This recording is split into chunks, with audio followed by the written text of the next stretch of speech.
je tiens à le dire, c'est absolument indispensable. C'est très rare de le trouver. Bien souvent, et j'ai fait énormément de choses dans ma vie, et j'ai toujours eu affaire à des élites qui se croient supérieures à toi parce qu'ils ont ci, ils ont ça. Les groupes de supporters ont créé en 1950, au moment sous la période titiste, et ce groupe a été lui-même subi des interdictions, et c'est vraiment sur la fin du XXe siècle qu'il a pu à nouveau donc être réutilisé. Le nom a pu être réutilisé. La question qui se pose, c'est de savoir à qui on fait hommage. Est-ce qu'on continue de faire hommage au roi de France ou est-ce que l'on décide de rester un pied dans l'Empire, faire hommage à l'empereur donc, alors il y a eu de multitudes de vérifications d'appartenance qui ont été très bien étudiées par quelqu'un comme Daniel Norman, qui ont montré comment se sont fixés ces appartenances. Le disque devient vraiment un objet de culte, quelque part, puisqu'il y a des collectionneurs de vinyles aujourd'hui qui vont aller chercher le pressage de tel pays, parce qu'il va y avoir des différences parfois significatives dans les notes de pochette, etc., dans la couleur de la pochette.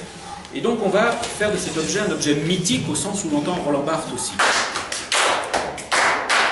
Deux grandes branches dans cette musique, qui est d'abord une musique politique, certes, avec d'ailleurs un saxophoniste qui est plutôt quand même connu en France, Archie Shepp, qui lui revendique ce côté politique dans sa musique, qui a fait les disques avec des écrivains engagés noirs américains, et quand même une tendance plutôt spiritualiste de cette musique, notamment John Coltrane sur la dernière fin de sa vie. Je pense à des albums comme Ascension par exemple.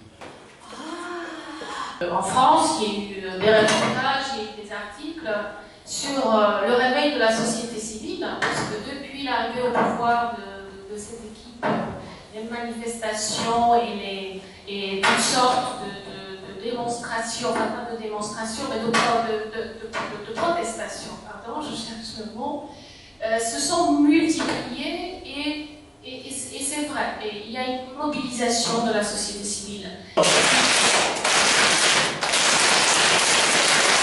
La valise, qui est un objet de tous les transports. La valise. Ma valise m'accompagne au massif de la Vanoise, et déjà ses nickels brillent et son cuir épais embaume.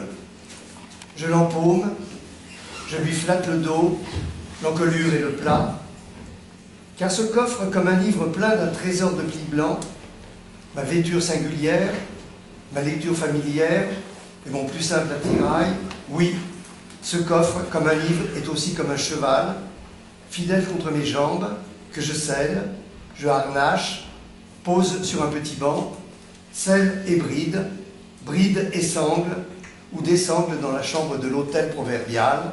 Oui, au voyageur moderne, sa valise, en somme, reste comme un reste de cheval. Un objet également associé à des cérémoniels, un banquet républicain, ou bien un objet éphémère, mais présent, là encore, dans la trame de la vie politique, un bulletin de vote, une affiche, ou bien plus massive, une barricade. Apparemment, le plus facile à atteindre l'objet de l'histoire, ou à le créer, à le rendre évident, c'est de le montrer aux yeux de tous les gens intéressés. Les monuments du passé, fabriqués à l'aide des matériaux différents, rendent un témoignage palpable du passé. Suffit-il en tant que l'objet accessible à nos sens, le plus souvent à nos yeux, de nous informer de son passé? Sans doute que non. Il nous faut encore entendre, lire ou imaginer un récit ou plusieurs récits qui nous éclairent son passé, son histoire. L'histoire, c'est le récit sur l'histoire. C'est celui qui nous fait entrevoir l'objet de l'histoire. C'est le récit qui est le synonyme de l'histoire.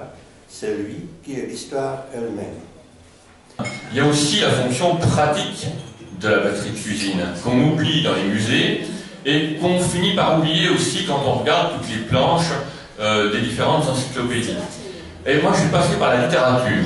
Il y a plusieurs ouvrages. J'ai pris exprès des ouvrages d'auteurs pas très célèbres, pas très connus. je vous conseille même pas trop de le lire, celui-ci. C'est-à-dire qu'en histoire culturelle, il y a des choses qui sont intéressantes, peu importe à la limite la qualité même littéraire. Hein. C'est le cas ici, donc vous n'avez que des nouvelles à partir à chaque fois d'un instrument de cuisine. État, événement, relation, ensemble sont des onomatoïdes. Il me semblerait intéressant de parler un petit peu de l'évolution de la justice qui était soi-disant très dure, mais faite par des gens déjà de lumière pendant tout le XVIIIe. L'abolition de la peine de mort, par exemple, en Toscane, l'histoire de Beccari, c'est-à-dire ce travail en profondeur, et le droit de grâce, par exemple, du roi ou des tribunaux.